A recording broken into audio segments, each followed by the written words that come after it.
Welcome to Suman TV. నేను మీ నవీన్.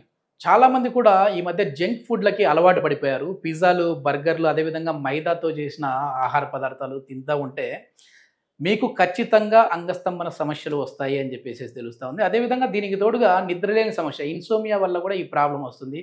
ఎక్కువ టెన్షన్లు తీసుకున్నా ఈ ప్రాబ్లం వస్తుంది అని చెప్పేసి డాక్టర్ చెప్తా ఉన్నారు. అసలు ఈ నిద్రలేని సమస్యకి, అంగస్తంభనకి, ఈ మైదా ఫుడ్కి అంగస్తంభన సమస్యకి, ఈ మెంటల్ టెన్షన్కి, అంగస్తంభన సమస్యకి ఇంటర్లింక్ ఎక్కడ ఉందని చెప్పేసి డాక్టర్ సునీల్ కుమార్ రెడ్డి గారిని అడిగి తెలుసుకున్నాం. ప్రస్తుతం నేను ట్రీట్మెంట్ రేంజ్ హాస్పిటల్లో ఉన్నాను. హాయ్ సార్, నమస్తే అండి. నమస్తే. సార్, ఇంట్రడక్షన్లో చెప్పాను కదా, కొంచెం లెంతీగానే ఉంది. సో అసలు ఇంటర్లింక్ ఎక్కడ ఉందండి ఇది అంగస్తంభన సమస్యకి, ఫుడ్స్కి? మీరు బాగా ఇంట్రడ్యూస్ చేశారు. ఈవెన్ ఎరెక్టైల్ డిస్ఫంక్షన్కి, లైఫ్ స్టైల్ చేంజెస్కి ఏంటి లింక్ అని చెప్పేసి. ఆబ్వియస్గా మనం ముందు మాట్లాడుకున్న విషయాల్లో ఏంటి అంటే డైలీ యాక్టివిటీస్, ఏదైతే రోజువారీ యాక్టివిటీస్ మన లైఫ్ మీద ఎంత ఇంపాక్ట్ ఇస్తాయో సెక్షువల్ లైఫ్ మీద కూడా అంతే ఇంపాక్ట్ ఇస్తాయి. మీరు అన్నట్టు ఫుడ్, ఇంకోటి ఇన్సామ్నియా, నిద్ర, స్లీప్, స్ట్రెస్.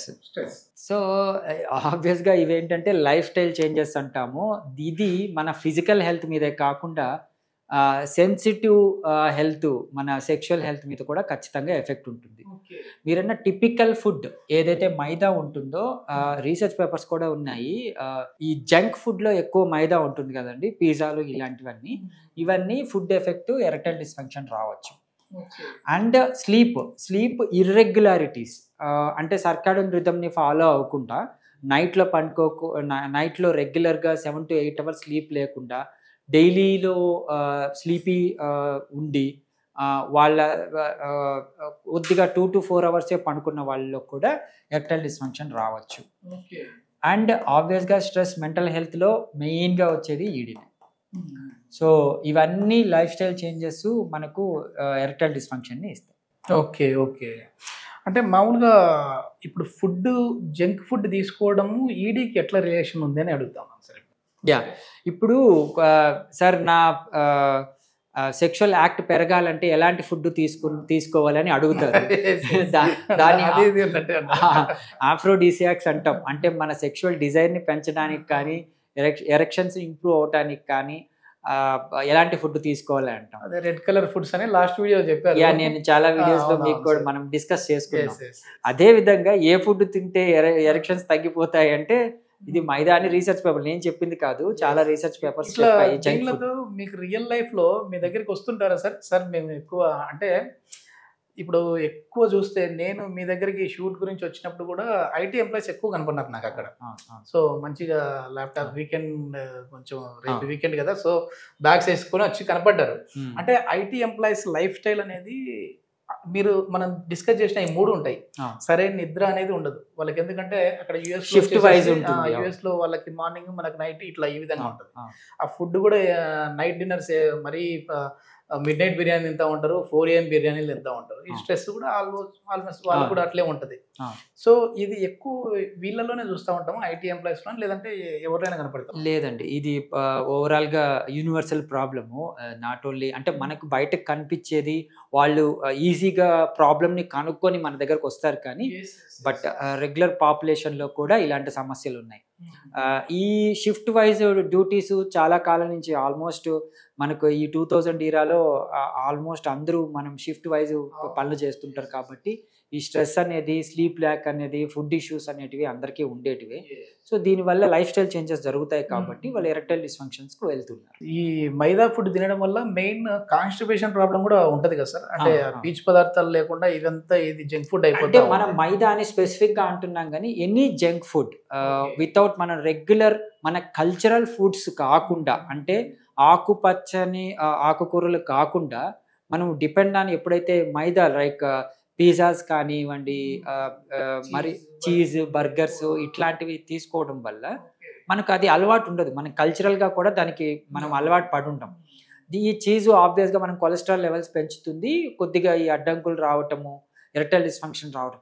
ఈ మైదా రీసెర్చ్ పేపర్స్ చెప్పినట్టు వాళ్ళ పొటెన్సీని, అంటే సెక్షువల్ పొటెన్సీని తగ్గిస్తాం.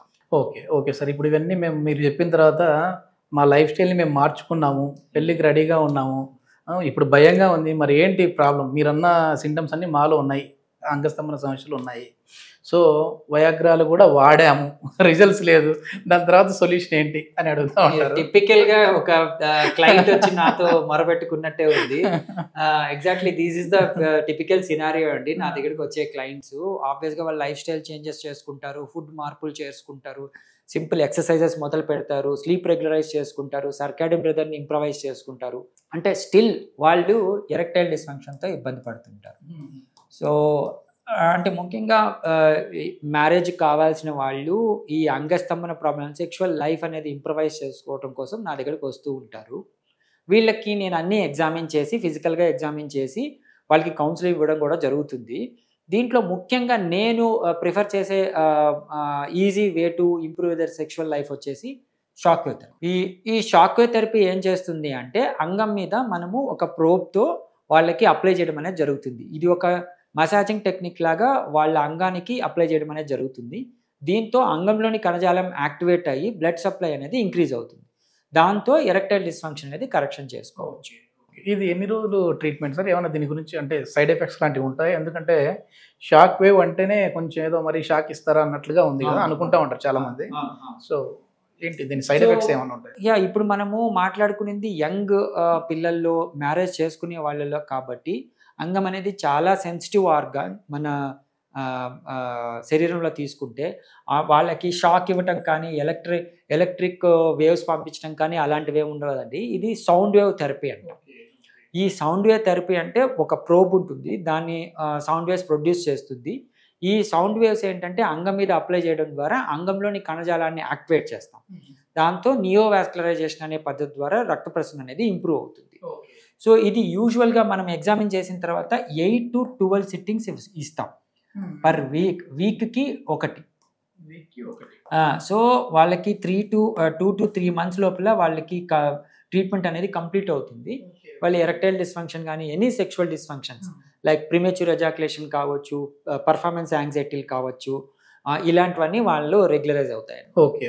ఆఫ్టర్ 40లో కూడా మనం ఈడీ ప్రాబ్లం చూస్తూ ఉంటాం కదా సార్. అంటే మనం ఇప్పుడు యంగ్ జనరేషన్ గురించి మాట్లాడాము, కానీ ఆఫ్టర్ 40 వల్ల కూడా ఎక్కువ వస్తూ ఉంటాయి. సో అట్లాంటి వాళ్ళకైనా యూజ్ అవుతుందా, లేదంటే యంకర్స్కి మాత్రమే యూజ్ అవుతుంది? ఇది మ్యారీడ్ కపుల్ ఆఫ్టర్ 40 వాళ్ళ పిల్లలు పుట్టిపోయి సెటిల్మెంట్ అయిపోయి సెక్షువల్ లైఫ్ ఇప్పుడు ఎంజాయ్ చేస్తాం అనుకుంటే వాళ్ళకి చాలా ఎరెక్టైల్ డిస్ఫంక్షన్స్ వస్తూ ఉంటారండి. ఎందుకంటే లైఫ్ స్టైల్ చేంజెస్ కావచ్చు, లైఫ్లో స్ట్రెస్ కావచ్చు, ఈవెన్ వాళ్ళు అదర్ కోమార్బిడ్ కండిషన్స్కి వాడే మెడికేషన్స్ వల్ల కావచ్చు, అబవ్ 40 కూడా ఎరెక్టైల్ డిస్ఫంక్షన్స్ వస్తాయి. వీళ్ళకి ఈ షాక్ వేవ్ థెరపీ అనేది ఈజీ అనమాట. అంటే వేరే అడిషనల్ మెడికేషన్స్ కాకుండా, ఇంజెక్షన్స్ కాకుండా, ఇంప్లాంట్స్ కాకుండా సింపుల్గా మనం వాళ్ళకి ఎటువంటి సైడ్ ఎఫెక్ట్స్ లేకుండా అప్లై చేసుకోగలిగిన టెక్నిక్ వచ్చేసి షాక్ వేవ్ థెరపీ. వీళ్ళకి కూడా ఎగ్జామినేషన్ బట్టి వాళ్ళకు ఎన్ని సిట్టింగ్స్ సరిపోతాయి మనం చెప్తాము. సో దాన్ని బట్టి వాళ్ళకి కూడా. ఓకే. వయాగ్రా లాంటి టాబ్లెట్స్ వచ్చేసేసి అంటే కొన్ని హార్ట్ డిసీజ్ ఉన్న వాళ్ళు కావచ్చు, షుగర్ బీపీ ఉన్న వాళ్ళు కొద్దిమంది వాడద్దు అంటుంటారు కదా, మరి దీనికి కూడా ఏమైనా రెస్ట్రిక్షన్స్ ఉన్నాయా? ఇప్పుడు ఆల్రెడీ ఏదైనా హార్ట్ అటాక్ వచ్చిన వాళ్ళు ఉంటారు, వాళ్ళు తీసుకోవచ్చా? బీపీ, షుగర్, డయాబెటీస్ ఇట్లా ఉన్న వాళ్ళు ఉంటారు, వాళ్ళు తీసుకోవచ్చా? పేస్ మేకర్ ఉన్న వాళ్ళు కూడా నా దగ్గరకు వచ్చి షాక్ వేవ్ థెరపీ తీసుకుంటుంటారండి. పేస్ మేకర్ ఏంటి అంటే ఎలక్ట్రిక్ వేవ్స్తో పనిచేస్తుంది. మనకు ఇది షాక్ కదా సార్ అని చాలా భయపడ్డారు. నేను వాళ్ళకి ఎడ్యుకేట్ చేయడం అనేది జరిగింది. ఇది only massaging technique to the పెన్నిస్. దీన్ని సౌండ్ వేవ్స్తో చేస్తాము. మన పేస్ మేకర్కి ఎటువంటి ఎఫెక్ట్ ఉండదు. ఈవెన్ కొంతమంది ఇంప్లాంట్స్ వేసుకొని ఉంటారు, కాళ్ళకి ఇంప్లాంట్స్ వేసుకొని ఉంటారు, నీ సర్జరీస్, టోటల్ రీప్లేస్మెంట్ సర్జరీస్ చేసుకొని ఉంటారు. చాలా కాలం వాళ్ళు బెడ్ మీద ఉంటారు. వీళ్ళు ఏంటి అంటే అంగస్తంభన ప్రాబ్లమ్స్ వాళ్ళకి ఎక్కువ ఉంటాయి. వాళ్ళు సింపుల్ లైఫ్లో ఈ సెక్షువల్ లైఫ్ని ఎంజాయ్ చేయడానికి ఇబ్బంది పడుతుంటారు. ఈవెన్ ఏజ్డ్ వాళ్ళు కూడా నా దగ్గరికి వస్తూ ఉంటారు. ఇప్పుడు 60-70 వాళ్ళు కూడా పనిచేస్తుంది అంటే ఇది. ఓకే. సో వీళ్ళ ఈ లాంగ్ టర్మ్ డిసీజెస్లో ఉండి వాళ్ళు ఎరెక్టైల్ డిస్ఫంక్షన్స్తో బాధపడుతున్న వాళ్ళకి మనం ఈ షాక్ వేవ్ థెరపీ అప్లై చేస్తే వాళ్ళ ఎరెక్టైల్ డిస్ఫంక్షన్ని కరెక్ట్ చేయాలి. మొత్తానికి టీనేజ్ నుంచి ఓల్డ్ ఏజ్ వరకు కూడా అందరికీ సూటబుల్గా ఈ షాక్ వేవ్ థెరపీ అయితే ఉంది అని చెప్పేసి డాక్టర్ గారు అయితే చెప్తా ఉన్నారు. దీనికి సంబంధించి ఫర్దర్ ఇన్ఫర్మేషన్ ఏదైనా కావాలంటే కాంటాక్ట్ నెంబర్ ప్రొవైడ్ చేస్తూ ఉన్నాం, మీరు నేరుగా వారితో మాట్లాడవచ్చు. Thank you.